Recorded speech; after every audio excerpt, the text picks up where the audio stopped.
We're good. Hey, welcome home. Oh, thank you very much. It's good. You to are be back in the country right now. Yeah, I am back, and it's just I thought it was going to be nice and sunny and really nice, but it's just been raining and disgusting the whole time. Yeah. Aren't you from Melbourne? I'm from Sydney. Oh, okay. I thought you were from Melbourne. Welcome to the part of the interview where Johnny doesn't do his homework. How dare you? How dare you not know where I'm from? But actually, though, all the good bands are from Melbourne. Yeah, well, all That's right. not true. Yeah, I'm joking. I'm joking. Dickhead. I'm trying to make up for it. Yeah, it's not working. No. Yeah, you're right. The weather has absolutely sucked. This year has sucked. I feel like you would have been better off staying in the UK. Oh yeah, well look, if I could have, I probably would have, but it didn't roll that way for us. So yeah, I'm back here, and we've got a nice little gap now. So with full talk being cancelled, which we didn't really anticipate that to happen. I really wanted it to happen. We're shedding a tear about that one. It's very sad. I remember finding out and just being like, oh great. Yeah, we felt the same way. What do I do with all this free time now? Yeah, what am I supposed to do? Yeah, I honestly I just sit around sometimes and I'm like, what do I do now? Where do I go? So is the rest of the band here, or are they still in the UK? So one of them is still there. Okay. So yeah, we're kind of going in between the two at the moment, just because we have so much touring over there that it kind of just made sense to kind of stay there for a little bit. But Brad, he has a longer visa than the rest of us, so he's just staying. Sure, why not? Were you basing yourself out of Camden, or did I make that up? We were in Manchester. I made that up. I don't know where. Wait, no, I know where this correlation came from. I was talking to the boys between you and me in Camden when they told me about this. I was in Camden when I found out that you were there. Same thing. Cool. Same thing, really. Fuck me. And now that's my part of the homework done. So thanks for being here. We'll see you later. Awesome. So how's it been being back home though? Are you enjoying a bit of downtime? I know it's forced and not what you planned, but yeah, it's nice to be back with my family and my dogs and everything like that. It's good to be back and be around everyone again. Yeah. And it's also, I think that it's probably a bit of a needed break, because we've been pretty nonstop, even outside of touring, for a while, from when we left at the end of last year to go to the UK, and then we came back, and then I did everything for the EP, and then we went back again. So, and then it was also us really doing a lot of planning and stuff to go over, because it wasn't easy. It was quite a long process. So I think that I needed a little bit of a break, but at the same time, at least it gives me time now to keep working on new music. Now that this EP is out, now we need to work on new stuff. Because 100%. The EP has dropped. It's awesome, by the way. Do you think it's kind of good that you now sort of get to sit back and just watch people take in the EP for a few weeks, rather than, I guess, if you were playing shows every night and you're burnt out and tired, you might have missed some of the, I guess, the feedback from fans, I guess? I guess that, yeah, that's a really good point. I guess it's good that we get to do that. I mean, we're supposed to be doing full tilt around, the EP was going to drop, and and then we were going to do full tilt. But I don't know, I think after releasing an album during the pandemic and not really being able to do anything, that we're in complete lockdown when the album came out. And then I think I kind of experienced that, seeing people talk about it online and kind of, seeing it that side. I think I was excited this time to kind of be touring when it happened and kind of have a different experience. Yeah, for sure. That is something that I guess it's what would have been a unique experience of being stuck at home, not able to experience it, you were forced into having because of COVID. So yeah, I imagine that would have been something very exciting to go and share that live, and to have that sort of pulled away from you would be a little bittersweet now. Yeah, but the thing is, I at least I know that it's for a different reason. We can still find other things. We can find other things to do, and I know that we will tour. It's not I don't know when it's ever going to happen again. It's just different things. The thing that I have learned in the past couple of months is that plans change, and you can't, speaking of between you and me before, everything is temporary. So nice. You can't hold on to things. You just have to kind of roll with it. Otherwise, if you get to hold on to an idea of something, you get very disappointed when it doesn't go the way that you want it to. Yeah, it's only natural to feel that way, though. I know it's the beauty of hindsight, you can kind of look back and be like, well, things happen and we grow from it. But at the time, it still fucking sucks, doesn't it? Yeah. Well, I mean, I was in Paris and I did a COVID test and I had COVID before we were supposed to play our first ever Paris show. So like it was another thing of like, there's disappointing things. And I think that, yeah, like I said before, like I think this has been a couple of months of us just having to accept that the universe sometimes just goes ways you don't think it's going to go.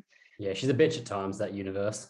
Yeah. Yeah. But that's part of the, like, it's kind of like, in a weird way, part of the fun of being in a band, because being in a band is like, it's just all about that roller coaster. Like, you have some of the highest highs and then some of the lowest lows, and some of either end of the spectrum can be like just fully unexpected and just catch you off guard. And when it's one of the highs, it makes you feel better than you've ever felt. And when it's one of the lows, it makes you feel shittier than you've ever felt. Totally. And I think that's something that we had never really experienced until now, because we put our high hopes a couple of years ago and then it did really well for us. And then from that point onwards, there was never really like a low for us. Like, it was kind of always like very, very easy for us. And like, we got some amazing opportunities that we were really grateful for. And then all of a sudden we were like around the world. And then I think that to kind of have lasted that long before something kind of like dipped down, it was kind of like, let's really go down right now. like let's make up for all the times that it didn't happen.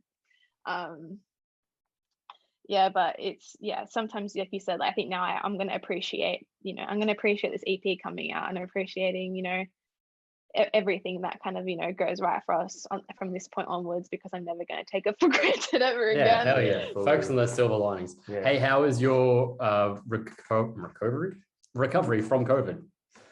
Did that affect you any long-term stuff? I probably coughed for like a couple of months. I ended up, because we were away and we tried to, everyone in our team just ended up kind of getting it, and then we dropped off our tour.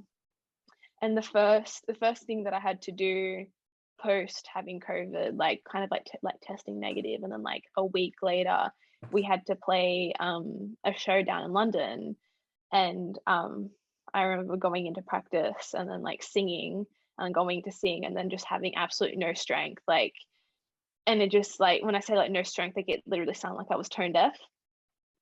So I'm singing.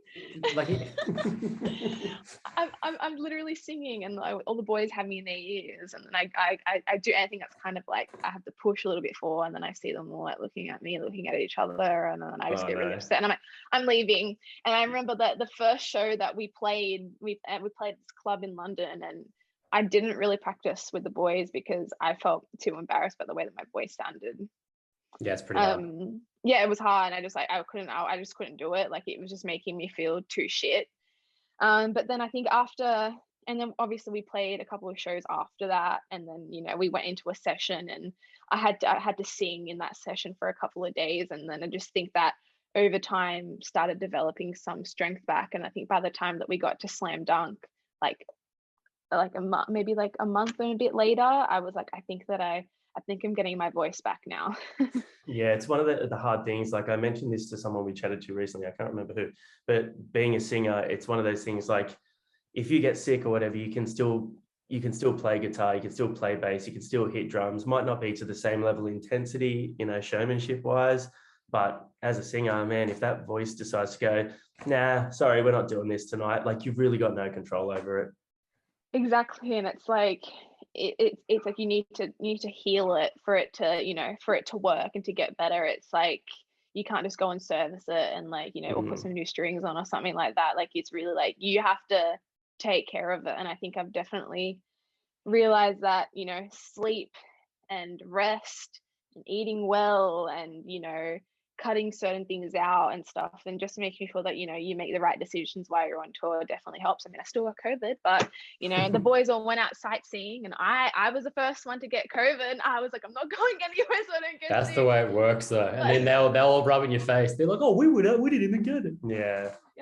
But taking care. I think that when you're a vocalist, I think that when you have like a big touring calendar, you kind of have to make some sacrifices. 100%. Well, now the EP's out, how do you think it's getting received, and how did the Josh thing come about? Because that's pretty rad. It's been like so far, like everyone that I've spoken to about the EP, it's just been like really positive, and it makes me feel good because like we put out self-care, like we've seen before, and it was like, it was hard to get people's reactions and stuff like that. And I think that post that album, I was like, whatever we do next, it needs to take us to the next level, because if we stay here, it's not really going to take the band anywhere else. So which is funny, because when we went into doing this EP, we put absolutely no pressure on ourselves whatsoever. We were like, let's just do this thing in this song because it will be funny. And then we would put it in and we'd be like, oh, that was actually really sick. Like, here's this pop punk song, and then let's put a heavy part in the end of it, just cause, and we'll delete it after. And then we're like, no, leave it. Like, that's sick. I feel like that's the best stuff though that comes from that sometimes, because you're just doing it because you want to do it, not because you're like, this is how the formula goes. Sometimes that's when you come up with the best stuff. And that was exactly what we did in self-care. We were like, we want to record a pop punk album, and it needs to have these kinds of songs. Like, it needs to have a song like this and a song like this. It needs to have this many singles. Whereas for this EP, because it was supposed to be a companion piece to self-care, that was like the original idea of it. We were going to call it Self-Sabotage. It was going to be 3 tracks, and it was supposed to be like the dark side of that album. And then because we were like, oh, they're not singles and it's not an album, it doesn't, not that it doesn't matter, but like we can just really explore things here and just do whatever we want to do. And the more that we worked on it, the more that we ended up just like loving the songs like just so much. And it just kind of felt like it was the first time we gave ourselves the opportunity to really find out what band we wanted to be, let alone the band that we thought we had to be. Yeah, right. Okay, that's cool. Yeah, so that's why it ended up becoming its completely own project. And when it came to Josh, by the way, I like the way you like and the Josh thing. It sounds so like sus, to be honest. It's like the Josh thing. The Josh thing. You want to talk about it? I just realized I'm probably gonna forget the whole other question. It's fun. And with Josh, we literally just asked, and he said yes. And that's it was cool. it was one of those things that we were like, he could turn around and say no, and like we were very, very open to the idea that was probably what was going to happen. And then he said that he liked the song and that he would have liked to have been a part of it. So then when we were actually over in the UK at the end of last year, I actually got to go and work with him and actually be there with him when he that's awesome. That's awesome. Yeah, that's it. Yeah, he seems like a really sweet guy. From everything I've seen in interviews and like live bits of him, he just seems like a really sweet guy. He's honestly so nice, like so much nicer than you could imagine. Like he knew that we were in Manchester, like that we were up there, and they were doing these 10-year anniversary Sinners Never Sleep shows, and a band had actually pulled out of the show, like I think it was like the day of or something. And he texted me, and like he didn't have to do this, like they could have just rolled on, like it was like the day of the show. And he texted me and he was like, can you get to Leeds in like a couple of hours? Like, and it was something, I think I literally had like, he was like, I'm trying to find out. He's like, I'm really working for this. Like, I'm working for you guys to play this show. Like, just leave it with me because I want it to happen. And I was like, if you can make it happen, like that'd be amazing. And then he messages me back an hour later and he's like, can you be here in like 2 hours? So the guys and I like literally like scrambled. Like it was only in Leeds, but it was like we had like no transportation or anything like that. And we had all of our gear and stuff, and we ended up getting like a taxi, like a 200-pound taxi. But we were like, we're not missing this show. Yeah, for sure. Hell yeah, we have to do it. And then they end up asking us to do like the other show as well, and we end up getting to play 2 shows with them. But like he didn't have to ask us to do that, and he even shared us like on his Instagram, was like, make sure you come and watch them. Like he didn't have to do that. Like it was so nice. Yeah, that's cool. It really does show like the level of like respect and companionship that like these like the heavy scenes and the punk scenes have for each other. Like it really is like, there is obviously that sort of, when you're starting off, there's that competitive side, but I just feel like it's such a tight-knit scene and everybody wants everybody else to succeed because it just makes the whole scene stronger. Totally. And I think that's amazing, an amazing side of this, of music. And we were when we were at Slam Dunk, we got to see like so many of our friends, like, and even friends that like we haven't toured with for years. That like we toured with Hot Mulligan in the States in 2019, and like I just got introduced. Yeah, I introduced Johnny to them last week, and he's like, "I've never heard these guys." So good, so fun. Their crowd at Slam Dunk was just like, it was. I'm like, this band is going to be absolutely massive. Like they had just like such a huge crowd. Everyone was there to watch them. We toured with them in the States for about 6 weeks. And so in 6 weeks, like you make friendships in 6 weeks. Yeah, like a long time to be sharing green yeah. rooms with each other, and just seeing them again, like, and they were like, very like, they knew what was going on. Like we knew what was going on for them. Like, everyone always keeps in contact with each other. And it was honestly like we'd seen them yesterday. And I think there's something so nice about being like somewhere in the world, but like it's like this, this genre of music. It's like we're all just so internationally connected, and its friendships just last forever. Yeah, that's awesome. Cool. That's really nice. Oh, I'm just gonna throw this interview way out the window here. Okay. I was gonna say, did you want to throw your little Aussie thing in here with an Aussie? No, because I feel like she'd nail it. Some of them I didn't know. Really? Yeah, so I'll let you on this. Johnny and I often do at the end of our little interviews, we throw like a would you rather out there. But Johnny thought it'd be fun to do an Australian themed questionnaire, like a quiz, and he prepared it. He did his homework for once in his damn life. And I thought it was really fun, particularly maybe asking Aussie this, because I was embarrassed that I didn't know all the answers to some of the questions. Would you prefer, would you rather, or would you like to be the debutante of this quiz? Entirely up to you. It's my first time being home, like, for a couple of months, so let's go full Aussie. Do you have it on your phone? I've got it. I've got it.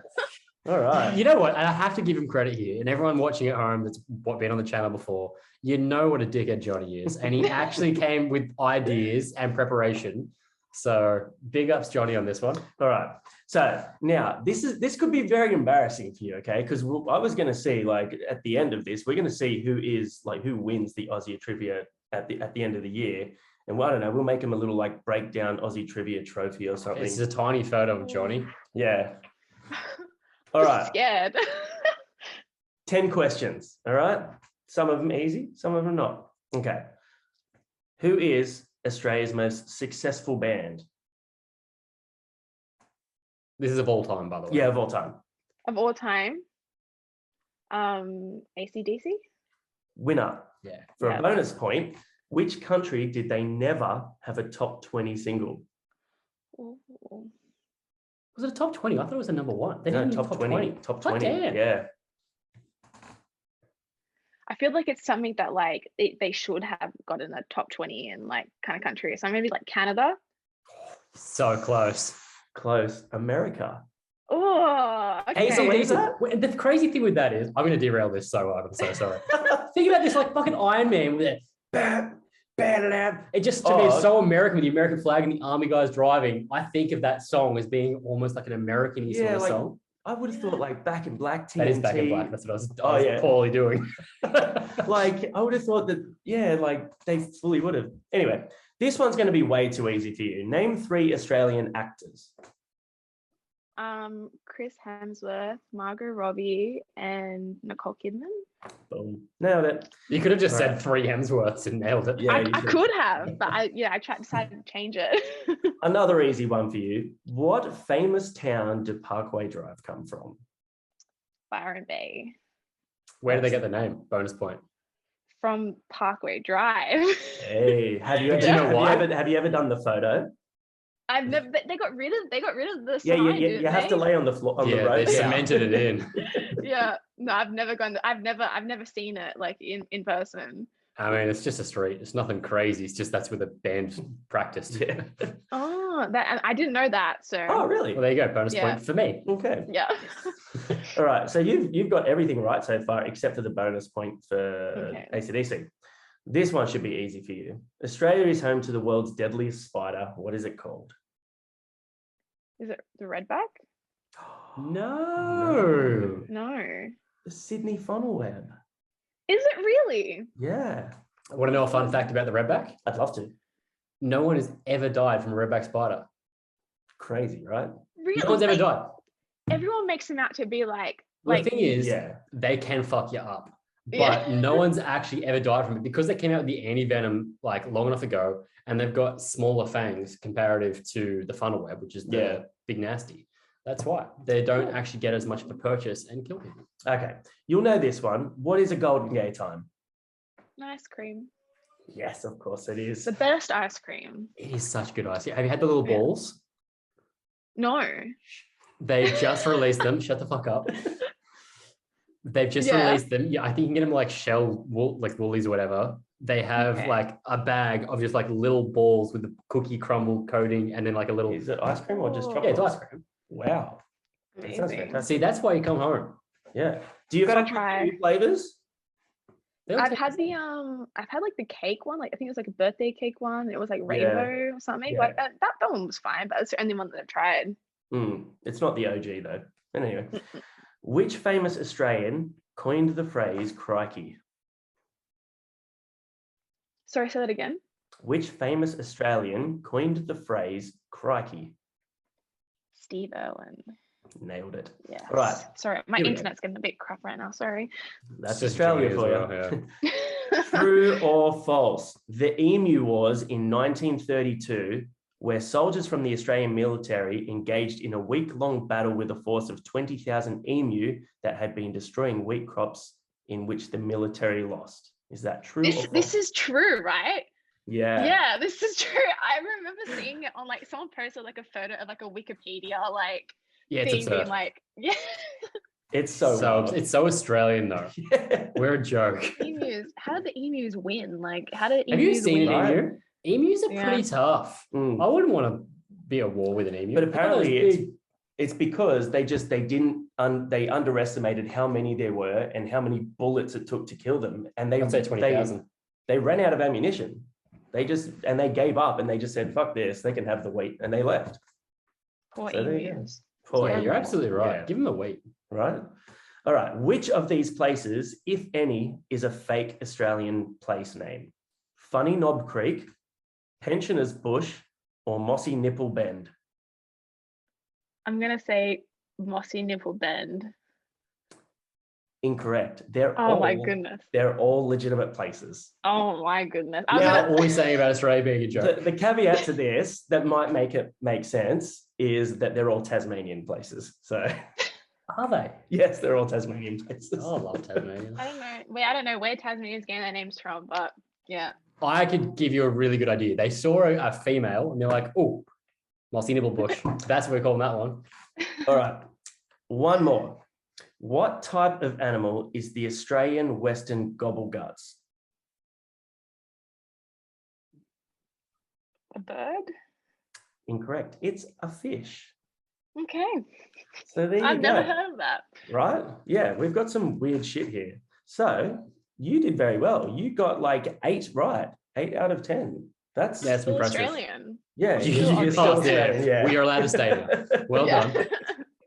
But just before we go, I am going to give you a would you rather, okay? Just because I thought of this one today and I'm going to throw this one in from now on, all right? Just remember there's a lady present. Yeah, dude, I got this. It's all right. So every day for the rest of your life, once a day, you have to listen to either of these songs. Would you rather it be Nickelback Photograph? Get out. I knew you were going to say that. Did you really? I fully in my head was like, he's going to say Photograph by Nickelback.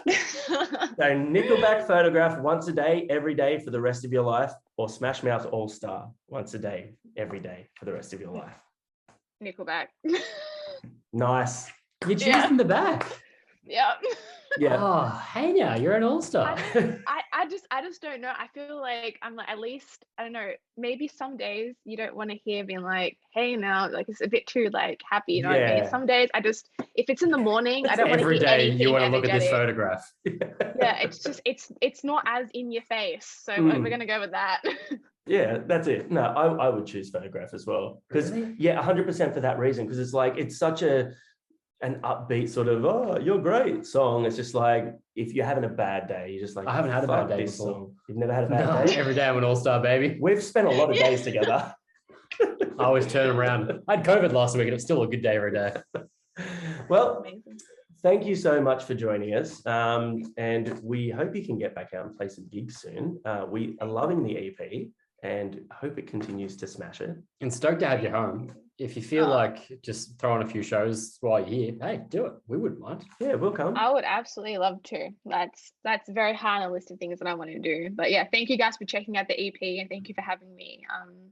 Yeah, speaking with me today. It was lots of fun. Hey, our No pleasure. worries. And thanks for being our debutante to the quiz. Yes, well done. Yeah. Debutante the right word there? Yeah, debutante's right. Yeah. What's a debutante's ball? That's a thing, right? A debutante ball? Isn't it where you debut yourself? Like, is that like a woman, you're stepping into society as a woman, or is it a male thing? I don't know. I don't know, man. I don't go to many balls. Back in your day, though, that's all you did. Yeah. 60 years ago. Yeah, I go to gigs and that's about it. Anyway, thank you so much. We've rambled enough. This is what we do. Yeah, No, it's good. It's good. Well, we've loved having you on, and yeah, as we said, we're stoked to have you home. So thank you for spending a few minutes with us out of your home scheduled time. Oh, good. I have all the time. Thank you so much. Well, you're welcome back Thanks, anytime. guys.